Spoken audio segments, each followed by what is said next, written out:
I welcome all the students for the second session of the historiography class on meaning and definition of history.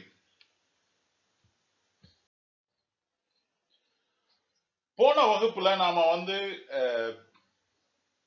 வரலாற்றுக்கான விளக்கங்கள் பல அறிஞர்கள் கொடுத்திருக்கக்கூடிய விளக்கங்கள் படிச்சோம். குறிப்பா Dionysius of Halicarnassus, Aristotle, Polybius and Thucydides, sir Francis Bacon இவர்கள் வரலாறை எப்படி விளக்கி இருக்கிறாங்க, வரலாற்றை பத்தி இவர்கள் என்ன கருத்து சொல்லி இருக்கிறாங்க அப்படின்றத போன வகுப்புல படிச்சோம்.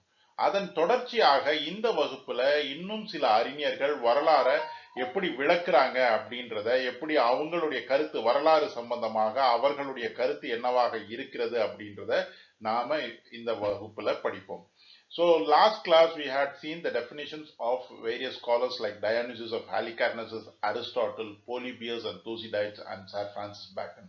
And in this class, as a continuation of the previous class, we will study about the definitions of history by other scholars.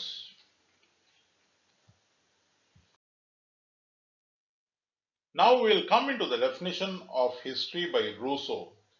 Rousseau, the French philosopher, says that history is an art of choosing from among many lies that one which resembles the truth. In the sense, he says that truth is a very difficult thing, and the objective of a historian is to attempt to go close to the truth. அதாவது இப்போ நம்ம ரூசோ அவர்களுடைய வரலாற்று சம்பந்தமான கருத்து, ரூசோ வரலாறு என்ற அந்த பொருளுக்கு, வரலாறு என்ற அந்த சொல்லுக்கு எப்படி விளக்கம் அளித்திருக்கிறார் என்பதை காண இருக்கின்றோம்.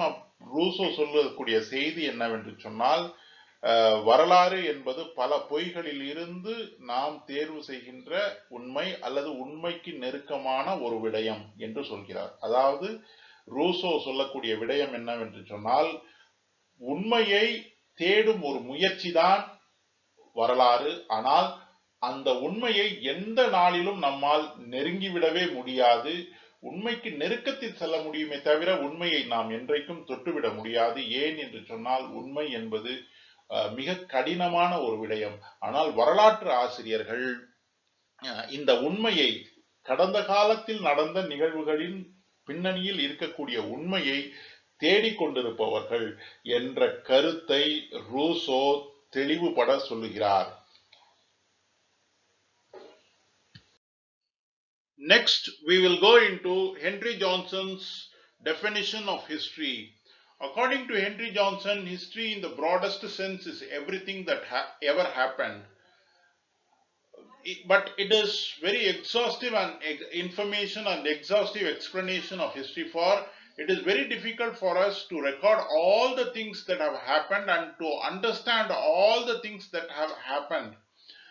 So அடுத்தபடியாக ஹென்றி ஜான்சனுடைய வரலாற்றுக்கான விளக்கத்தை பற்றி நாம் படிக்க இருக்கின்றோம். ஹென்றி ஜான்சன் வரலாறு என்பது கடந்த காலத்தில் நடந்த அத்தனை நிகழ்வுகளின் தொகுப்பு என்று சொல்கிறார். அத்தனை நிகழ்வு என்று சொல்லுகின்ற பொழுது நடந்த எல்லா நிகழ்வுகளும் வரலாறே என்று சொல்லுகிறார். ஆனால் இந்த விளக்கத்தை நாம் ஏற்றுக்கொள்ளக்கூடிய வேளையில் நமக்கு இருக்கக்கூடிய ஒரு சிக்கல் என்னவென்று சொன்னால், நடந்த அத்தனை விடயங்களையும், உலகத்தில் நடந்திருக்கக்கூடிய மனித குலத்தின் வாழ்க்கையில் நடந்திருக்கக்கூடிய மனிதர்களின் வாழ்க்கையில் அங்காங்கே நடந்திருக்கக்கூடிய அத்தனை விடயங்களையும் தொகுக்கக்கூடிய அளவுக்கு வரலாறு சக்தி படைத்ததா, அல்லது வரலாற்றால் அது இயலுமா, நடந்த அத்தனை விடயங்களையும் தொகுப்பது என்பது சாத்தியமான ஒரு விடயமா என்ற கேள்வி நமக்கு எழுகின்றது.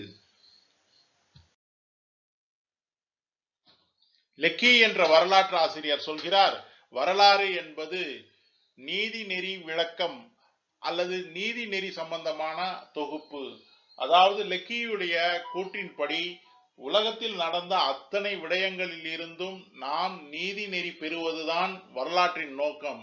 அல்லது கடந்த கால நிகழ்வுகளை நாம் படிப்பதன் மூலம் நமக்கு நல்ல பண்புகளையும் நல்ல நீதி நெறிகளையும் அறநெறிகளையும் நாம் பெற்றுக்கொள்ள வேண்டும் என்ற அடிப்படையில் வரலாற்றை அவர் விவரித்துள்ளார்.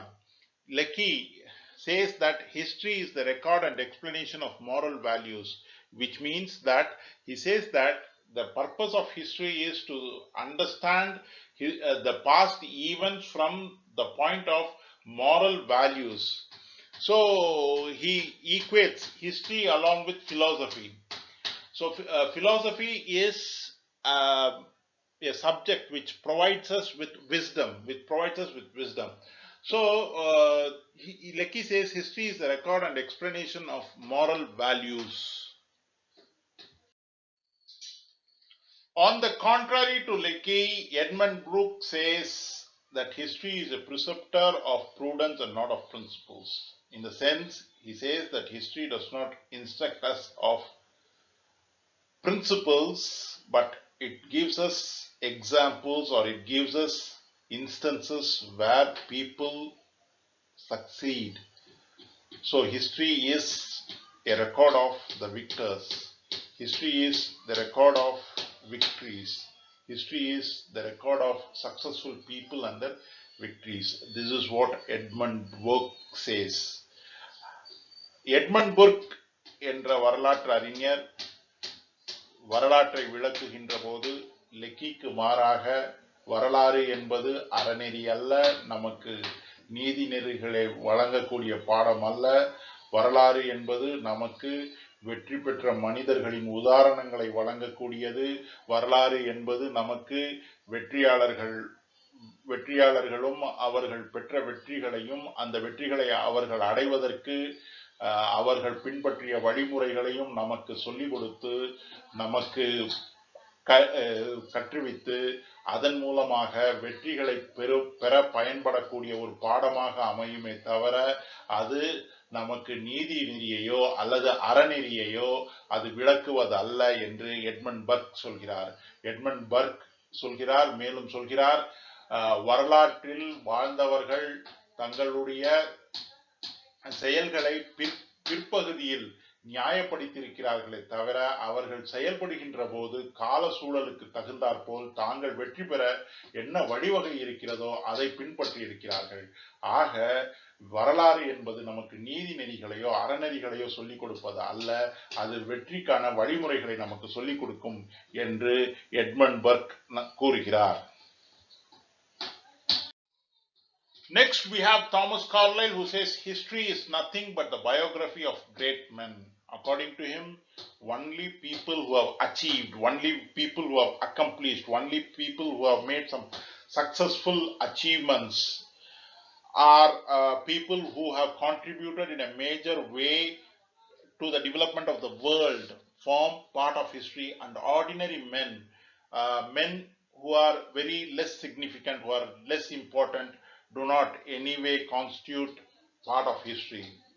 அடுத்தபடியாக தாமஸ் கார்லைல் உடைய கோட்பாடு, வரலாற்றை பற்றி தாமஸ் கார்லைலின் விளக்கம். அவர் சொல்கிறார், வரலாறு என்பது மிக முக்கியமான நபர்களுடைய வாழ்க்கை குறிப்பு தான், வாழ்க்கை தொகுப்பு தான் வரலாறு.